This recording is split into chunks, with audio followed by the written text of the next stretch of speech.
Hey you guys. Um I feel like it's been a while since I've did a video, but I've just been really busy dealing with life. I work two jobs, so I've just been kind of busy, but I really think it's been long enough, and I thought while I had a few minutes here at work, I would take it and use my time to make another video. And we're still doing our series on spirits and ghosts and paranormal. And like I said, I'm at work. I'm always at work, it seems, but I've got to try to hurry it along. So bear with me and please be understanding. I'm gonna try to speed things up. You guys know I tend to get sidetracked, but let's just jump right in there and get started. Um, I decided that I wouldn't do an incense today. I've got some spray, and it's a intention spray that I made, and you know, I've got the Etsy shop, if you're interested in checking out anything that I make. And I've also got a Facebook page, which is the Witch Within Store. And I don't just, have my items listed on there. I have many people's items listed on there. It's my personal page to sell my, handmade, homemade, witchy products. But anyone that wants to put something on there, or if I come across something and I think it is, it's worth taking a look at, I'll put it on there. So, you know, it's quite a bit on there that you could look at and, to choose from. And, even if you're just wanting to be a looky-loo, just go on there and take a look. But it's the Witch Within Store, and it's a Facebook page, but just check it out. I had to throw that out there. But this is just some clary sage spray, and it's got some smoky quartz points in it. And I'm just going to spray a little bit around. I don't know if you can tell, but it's a really quiet spraying bottle, but I promise you it's spraying. And like I always say, anytime you're doing any type of spell work, teaching, talking, anything, always cleanse your area, cleanse your space, and, remember how important it is to protect yourself. And I always bring at least one crystal. And today I brought two little salt chunks, Himalayan salt, pink Himalayan salt. And I just thought that, it was appropriate because of our topic. And, salt is cleansing, salt is protective. And I just thought this would be, the ideal piece to include. So I just grabbed two little chunky pieces. And like I said, you don't have to put a lot of money into your tools and your ingredients. If you don't have pieces of salt, you can use, salt out the kitchen. You can, like I always say, it's in your intention. You can pick up a stone from outside and place your intention in it, anoint it, with some oil, ask the goddess to, lend you her energy. And, and like I always say, a stone that is from the earth, and, anything within the earth is grounding and cleansing. So, use what you've got, make it work, because the key is your intention. So let's move along before I get sidetracked. Last time we were talking of the different types of spirits and ghosts and entities and things like that, and I was cutting it close on my time. So when I left, there was like just a couple more I wanted to mention, and I'm going to do that really quick. One of the types of spirits that I wanted to mention is what is known as a crowd demon. It's not necessarily a demon, but it can be a demon. And what it is, it's an entity, and it's seen by more than one person. It's usually seen by a crowd of people. It's usually within a crowd of people. It's for instance, if it's usually shows up in pictures or on electrical devices, digital. For instance, if you take a picture of a group of people and a crowd demon is present, it's going to show up in that group picture. It may show up as a person, but you'll know it's not a person. It may have the shape or the form of a person, but there'll be something that is lacking. It may not have a clear face. It just may be a distorted, figure, but it may look, like a person, or, it may have everything minus the eyes, or maybe have everything minus the mouth, or it may have something that a person doesn't have, but it's not going to be exactly like a person. You'll be able to tell that it's not a person. Um, Also, there was another one I wanted to mention, doppelgangers.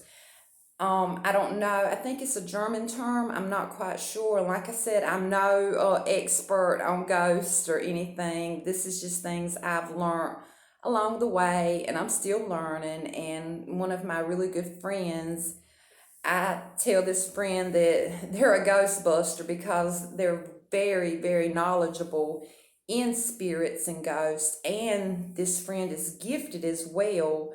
They see ghosts, ghosts communicate with them, they get messages. And I have been talking with my friend, while I'm doing these videos to learn and to make sure what I thought I already knew was correct information. But I think the term is a German term, not 100% sure. But what it is is it's a spirit, I guess you could say, and it usually it mirrors the person that sees it. Like if I seen it, it would look like myself. Different cultures believe different things. Some cultures believe if you see, one, and it's you, that death is coming for you soon. I've heard, within the witchcraft community and Wicca community, that if you see one, that it's like a past life trying to communicate with you, maybe tell you something that you have forgotten. Maybe it's trying to help you. Maybe it's trying to help you remember, and that's with a lot of these spirits and things of paranormal, based on your belief system, they may mean something different to you altogether. And like I always say, the thing about our craft is there's no right way and there's no wrong way. So, you follow your heart, and what feels right to you, that's what's right for you. So, okay, let's move along. I think that may have been all of my little tidbits from our last video that I wanted to include. Oh, I would like to say that animals have ghosts. I don't know if you've ever had a pet that's passed, and you think you see that pet and you chalk it up to grief, or that you're missing the pet, but chances are you really saw that pet's ghost. And the reason for that is, like, with what witches believe, your familiar is an animal, but that familiar is also a part of you. That familiar, they work on behalf of you. They not only, what you would say, serve you, but they're an extension of you. And because of that, there's going to be an attachment, and it's going to be a deeper than emotional attachment. It's going to be a spiritual attachment. And when something or someone is so attached or so connected to you, do you really think death is going to keep them away. If you're that connected to an energy, that energy is gonna find you some way, somehow. It's gonna go for you because that's what it knows. That's what it is. That's what it loves. Um, there's inanimate ghosts. They are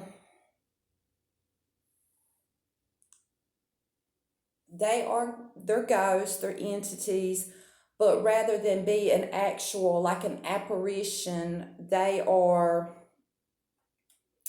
I do know they're residual, and I know they follow things. They follow. They will stay if there's a house, for instance, and that house is special to them. That's where they'll always be. They'll be in that house. You're not in any danger. They're doing what they know. They're repeating what they did in life. They're just, it's almost as if they're stuck in a constant, repeat of, when they were alive. And I'm wondering if there's a ghost, and I'm not sure on the pronunciation. I want to say it's a lemur, Lemur, but I think it may be origin. I want to say Japanese, but again, I'm no expert.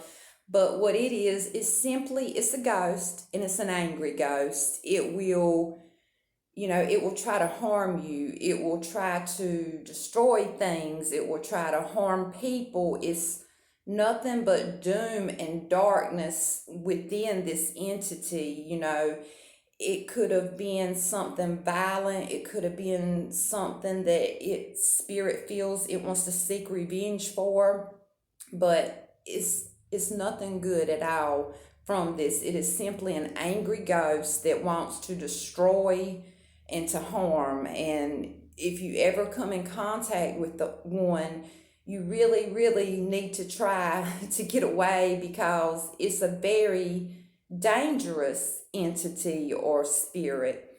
And I've heard of this. I'm not very artificial ghost. And what these are, it's almost as if it's a figment of your imagination.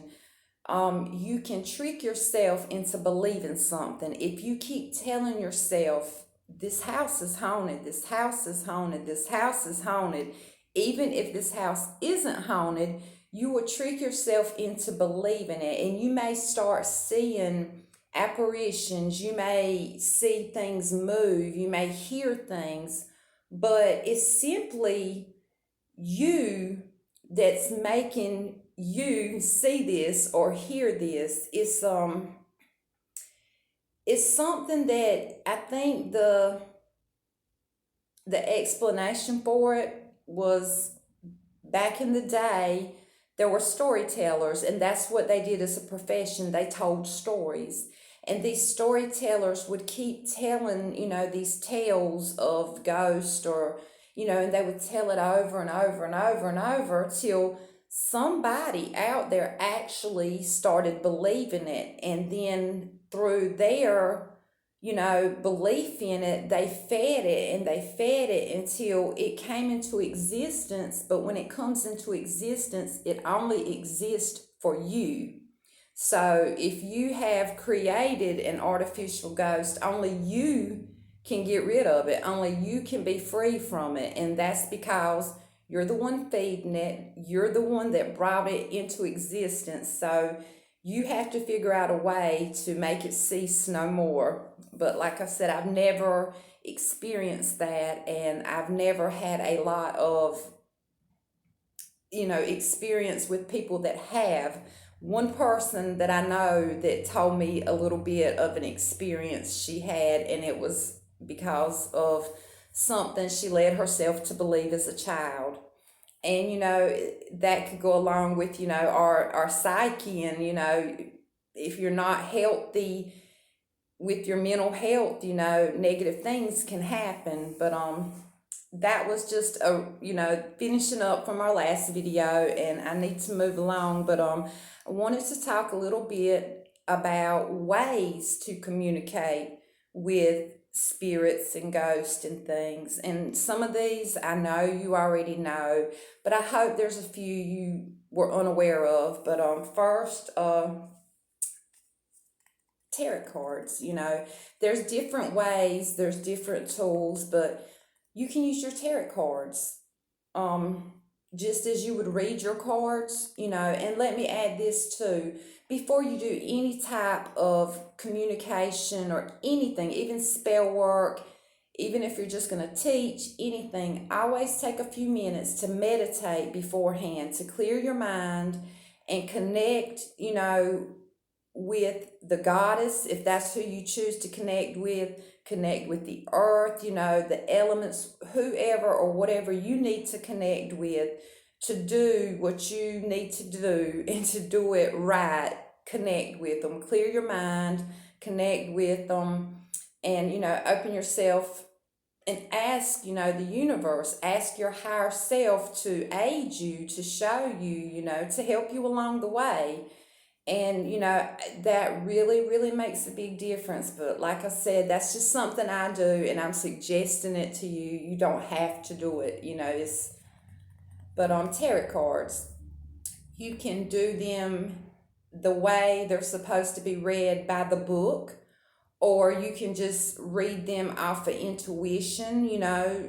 It's up to you. Sometimes when I do a reading, I do it exactly by the book. The card I read is the meaning in the book it has. And then sometimes I do a reading and I do it off of intuition. I will just pull a card, and when I see that card, I'll get thoughts or flashes, or it'll just come to me, and that's how I read the card. But to each their own. But tarot cards, that's a way you can communicate.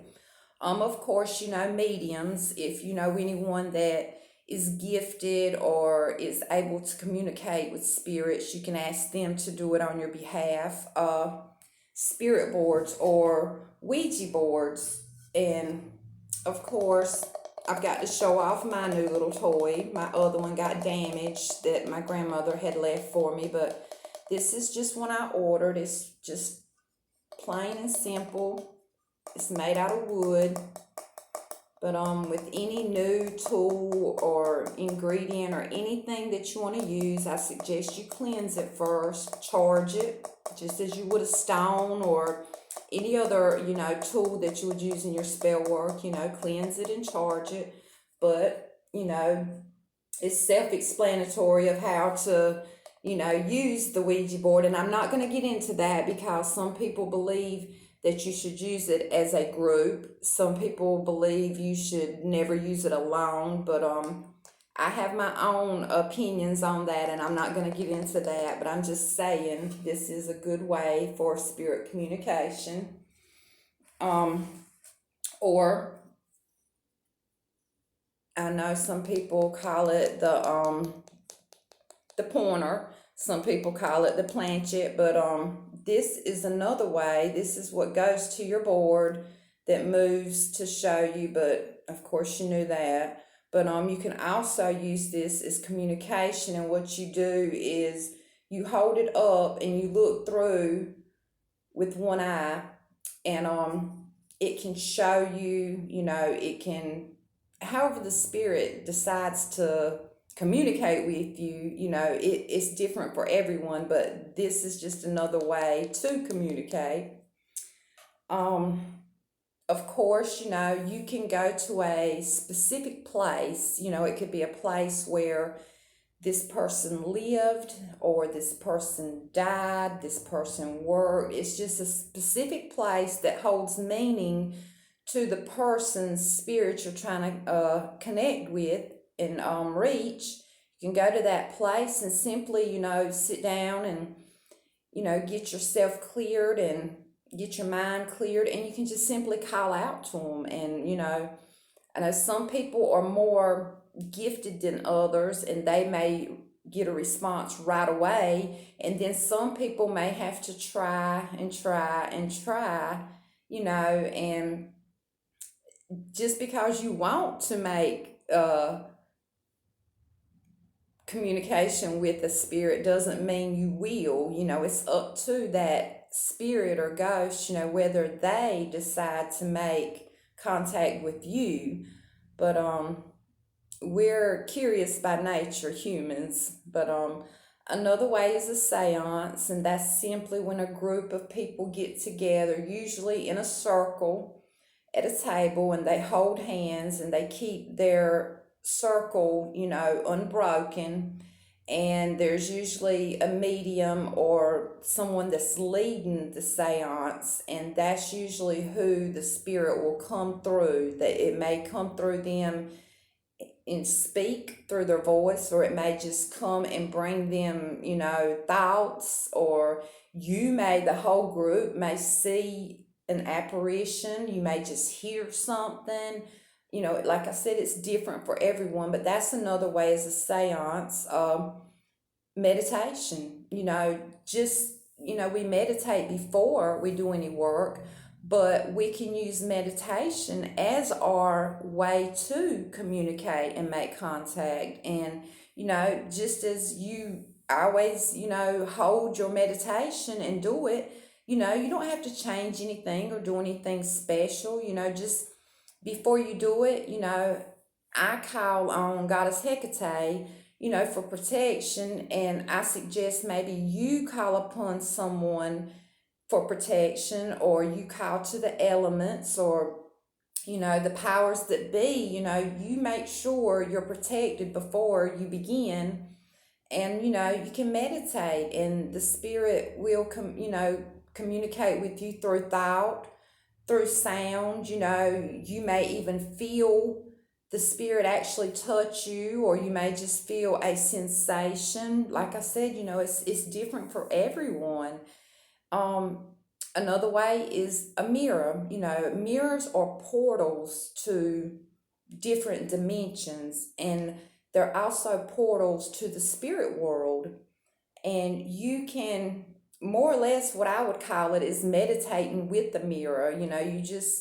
You look in the mirror, and I guess it's a form of a scurrying, but use your mirror, and you can light a candle. You can, you know get you a bowl of water. You can just simply hold your mirror, however it works for you. I'm just, suggesting tools that you can use to make communication. Use your pendulum, just as you ask, your higher power, yes or no questions when you're trying to figure out other aspects. You can call to the spirits and ask, if there's a spirit that is, here, that's willing to communicate with me, show me, and I'm, tell them that you're using your pendulum, and, just simply say, show me what yes would be, show me what no would be. And, you can communicate that way. Digital equipment, there's so much equipment out there that you can buy. And, I know it gets right expensive. There's, EVPs and, temperature gauges and different things like that. That's an excellent way if you're able to afford it. Me, myself, I can't. But, you can take pictures, and, you can use your phone, or you can use a recorder, and you can record. And, sometimes you'll pick up, where ghosts or whatever are trying to contact you or communicate with you, and you might not hear it with the naked ear, but then after you record it and you play it back, then you hear it. Or you can take pictures, and you may not see anything at that moment, but after you've taken that picture and you review it, then you see something. Or, video, you may video something, and, as you're videoing it, you don't see anything. But then once you sit down and you play it back, you see. So, anything digital, electronics, for some reason, electricity seems to, attract them. I guess they feed off the electricity, it's energy. Um, there's automatic writing. Some people are just gifted. I mean, anyone can do these things, and like I said, you may get it the first time. It may take a few tries. Everyone's different, but you can simply, meditate and get yourself in. I guess like get in the zone, and get your mind cleared. And most people do it, and they close their eyes. But like I said, you do it the way you want to do it, what feels right for you, what works for you. And you simply, if there's a spirit or entity or wanting to make contact or tell you anything, you just tell them that you're there. They can, they're welcome to use you, to communicate through you, through your hands, through your writing. And if they have something they want to say or something they want to tell you, you may just start writing and have no idea what you're writing, and then once you open your eyes and read it, there may be a message in it. And it doesn't have to be actual words, it could be pictures, it could be symbols, it could be scribble scrabble. But once you sit down and look at it and decode it, there's something within it, that the spirit is trying to show you. And I think this would be my last way of communicating, because like I said, I'm here at work and this is kind of a little quickie. But something I learned of as a kid with my grandma, and she was from the mountains, and they did older witchcraft, which they referred to as mountain magic. But I remember going to seances as a little girl, and I never was included in one because I was too young and I was learning, but I would always sit and, watch it and take it all in. But they would do their seances, and then sometimes they would do something called table turns. Some people call it table turning, but what it is it's almost like a seance and a Ouija board combined. And you sit at a table, and you sit a group of people around at the table, and you get yourself, clear your mind, and you get yourself where you need to be, and you call to the spirit. And once you are able to recognize that there is a spirit or a presence there, you go each person around the table, the first person to start, and they'll say A, B, C, D, E, F, and they'll go around and they're saying the alphabets. Each person will say a letter, and then it'll just keep going, until you come to the end of the alphabet, and then you'll start with 0, 1, 2, 3, just as what you would see printed on your Ouija board here. It's got the alphabet and it's got the numbers. And as you're each person saying the letter or the number, if there is a spirit there, everyone keeps their hand on the table. And if there is a spirit there, for instance, if I said the letter C,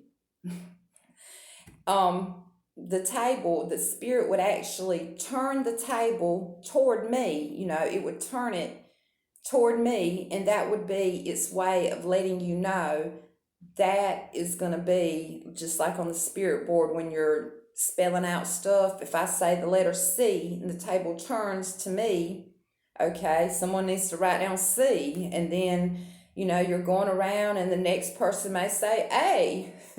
And the table will turn and stop at that person, so someone needs to write down an A, and so forth until you get a name or you get a word. And it can keep going. It may just tell you one name, one word, and if you go through the alphabet and you come to the numbers, and it can do the same for the numbers, and whatever that number is, write it down. And that's just a few ways that I know of to make communication. And as always, if you resonate with anything I said today, like and subscribe. And remember, intention is key. And if you believe, you will receive. And I'll talk to you guys later. Bye.